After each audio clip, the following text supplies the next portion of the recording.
Hey y'all, what's good, beautiful people? It's your girl Tate, and I'm here yet again with another update video. So definitely make sure you guys smash that like button, comment down below, subscribe, plus push post notification bell button so that way anytime I upload a video, you will be notified. So happy Thursday, you guys. You see, I'm doing better.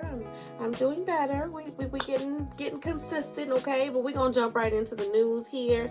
We've got some $13,000 grants that I want to talk to you guys about, and a couple of other little tidbits. So let's jump right into the news as soon as I can find my article. Okay, so California homeowners eligible for $13,000 seismic retrofit grant. Okay, it says until May 31st.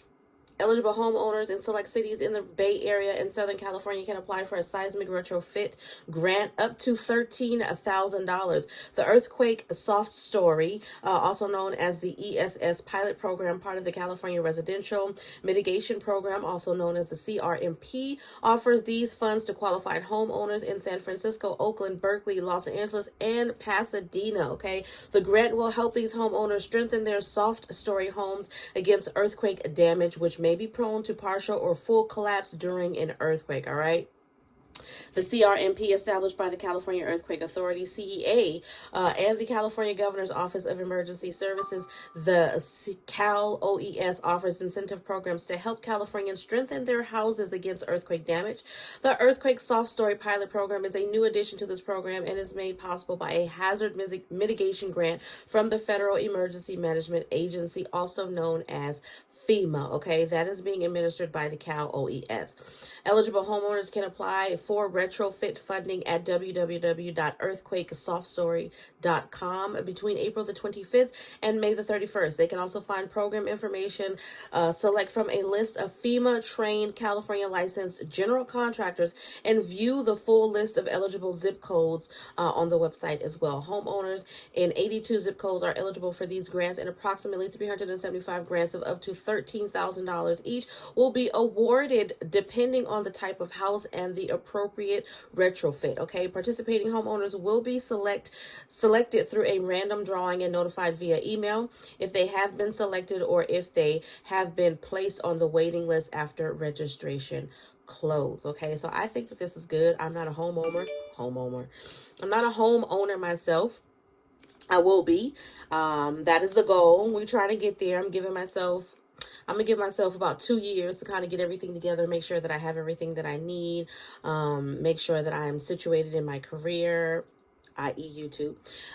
Make sure that everything is where it needs to be before I do that. But eventually I do want to get there. But all in all, I do think that this is a really great program, especially in the state of California, because you guys know that that is our natural disaster. That is something that we go through, which at this point, we can't even say that we're out of the loop for the other natural disasters because we've been seeing tornadoes popping up here and there. Okay, so either way go, if you are a homeowner and you live in these cities, again, which were mentioned, San Francisco, Oakland, Berkeley, Los Angeles, and Pasadena, also go to the website because there is a list where you can put your zip code in just in case you're unsure, to see if your area is qualified for this program, all right? Again, if you are interested and you want to apply for this $13,000 grant, that will be at www.earthquakesoftstory.com, and you have all the way up until May 31st, which is the deadline and when the application will close. Okay, moving on from that.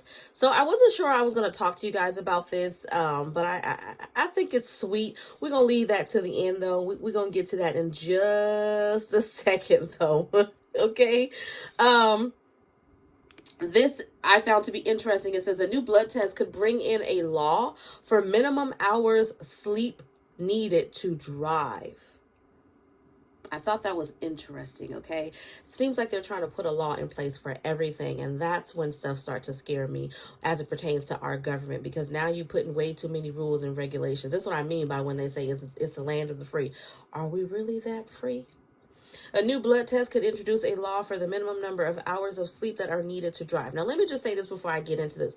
I do understand the need, just like we need blood alcohol tests to test people's blood who are out there driving under the influence. I do understand that. And it is just as dangerous for a person to drive when they haven't had enough sleep. Okay, I do get that. I do understand that. Sometimes I just wonder if they're taking it a little bit too far in terms of a law. Do we actually need a law? Because at the end of the day, there's a law. There's a law that says that you can't drink and drive. People are still doing it. I think that they need to find other ways to enforce things like this, but not necessarily making it a law.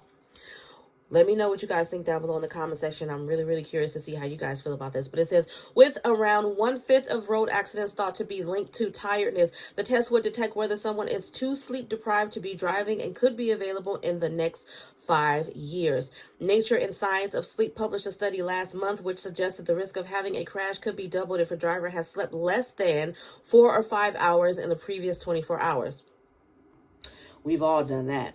I mean, I'm not going to sit here and lie. I know that I have done that, not on purpose, but sometimes you just have insomnia, you can't sleep, or you are busy, you have things going on, you were out at a party, you got to go home, get in the bed, get up and go to work the next morning, can't really afford to call off. I mean, we've all been in those situations before. Well, I can't say the party thing. I've never been out at a party just hanging out. And then, yeah, no, that's not me, but I can still relate in other ways, okay? While drunkenness is measured using a breath and blood test, the same does not exist for sleep deprivation. But a team claimed it has now identified 5 substances in the blood, including lipids produced in the gut, which can detect if someone has been awake for 24 hours. The test was 90% accurate in real-life situations, reported the researchers. However, it is yet to differentiate between people who have had, say, 5 hours or just 2. So they haven't been able to get this test narrowed down to be able to detect whether a person has had 2 hours versus 5 hours. As far as they know, a person has just not had the whatever they consider to be the allotted amount of hours for a person to consider rested or well rested for the next morning. The researchers have said that with a sleep test, new laws could eventually be written to stipulate a minimum number of hours of sleep that are needed before driving. Leader of the team, Claire Anderson, an associate professor at Monash University in Australia, said, when you look at the major killers on the road, alcohol is one of them, speeding is another, and fatigue is one of them. But our capacity to manage tiredness is impaired because we don't have tools to be able to monitor it like we do with alcohol. Professor Shantha Raharatnam, I know I'm saying that wrong, excuse me, also at Monash University, said, with the right investment to be able to scale this, I reckon that within 5 years we will be able to implement these biomarker-based tests, at least in safety, critical industries such as trucking, commercials, aviation, and mining. Professor Ashley Fitness, a driver fatigue expert for road safety, GB, said, there is already legislation stating that all drivers must be fit to drive their vehicles. Alertness is no different to any other requirement for safe driving. The Department for Transport said drivers have a responsibility to ensure they are awake and alert on the road and should seek rest when feeling tired. The government is not considering this type of testing, but we always note new ideas to make our roads safer. Y'all let me know what you think about that. Here's what I'm going to say, and then we're going to move on to the last article for today. But as it pertains to getting enough sleep at night, again, I do understand the significance of being well rested before you get on the road. At the end of the day, a car, a truck, whatever it is that you're driving, no matter how big, no matter how small, even as a motorcycle, anything that is motorized, that is considered heavy machinery in my eyes, and it is dangerous, and it is a weapon at the end of the day, or can be used as a weapon and has been used as a weapon. So it is dangerous whether it hurts someone intentionally or unintentionally. It is still very dangerous. So I do understand the need for getting sleep. Now, with that being said, I also know that there are certain professions like truck drivers who, more than anyone else, not to say that other people don't do it, but just hear me out. Truck drivers do tend to take more chances with their sleep when they feel like they have a deadline to get from point A to point B, okay? I've seen this firsthand myself. I am a witness. Now, maybe not all truck drivers, but we've all been on the road in our cars with our families or by ourselves and see truck drivers that are swerving in and out of lanes, okay, trying to get to where they need to go. And I've always said to myself, either they are tired, falling asleep at the wheel, or they've had something else going on in their system. They may be a little inebriated. Either way, it is extremely dangerous, and even more so with those very large trucks. Those have been known to take out large masses of people at a time. I mean, big car pileups due to a truck driver that was not well rested. So I do think, and this is what I mean, that there are other things that they could be doing other than trying to implement some type of law. That is a situation or a scenario where I do feel like they need to make sure that there's a way that they can, I don't know if they could lessen the deadlines. I don't even know if there is a deadline. I know that truck drivers have to go from point A to point B. If they have to get there by a certain time, what is being done about allowing them a certain amount of time to get rest in between those trips? Like if they have to be, for example, and I'm just using this as an example, I'm not a truck driver, so I don't know, you guys. I don't really know how it works. I'm just going based off of what I have seen.